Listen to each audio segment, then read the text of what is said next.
Okay, it's time to swap out this oil pump.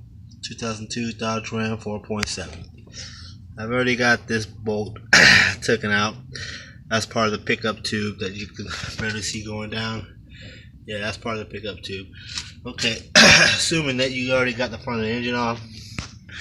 I'm way past that. But anyways, assuming you got most of the front of the engine off, you have to take off the front timing cover.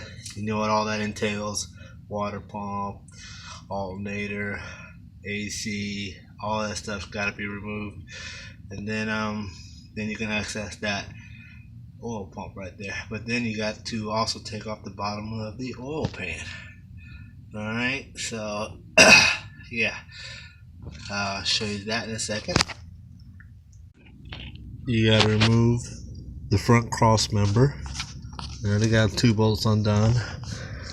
The other 2 down here, they were taken out. See, I already got my exhaust manifold just hanging out of there, or my exhaust manifold already off the heads. This is my exhaust, so as you can see, I had to get it back to get it off. These 2 bolts off. Then you got some. You got these. I forget what they're called. I think like transmission, like oil pan, the transmission. Anyways, there's these little brackets right here. This is one of them. It goes around, so you gotta take that off, and then you can fully access the oil pan. Okay, so there's the oil pan, and as you can see, you gotta take off all them bolts. It says you gotta lift the engine up, so I'm gonna try to do it without lifting the engine up. So we will see. Alright, check back in a minute. Alright, mission complete. They call this the transmission to oil pan bracket. Okay, otherwise I'm going to call it the flywheel cover. That's what it's basically doing. So it kind of does right here where the lip of the oil pan sits. Okay, so you definitely want to take out this bolt here, this one, and then this one here first, so you can access these 2 bolts a lot easier. These are all the same bolt, size 15 millimeters, so you clean them up, put them back in, doesn't matter which way they go. Okay, now the oil pan, there's the oil pan. There's 18 bolts, 10 millimeters. Okay, it wasn't too bad. Once you break them loose, you know, you can unscrew them by hand. One thing I want to point out is you definitely want to take off your oil pan first before you try to take off the windage tray. You can see I got my new one here. It's got the gasket built into the windage tray.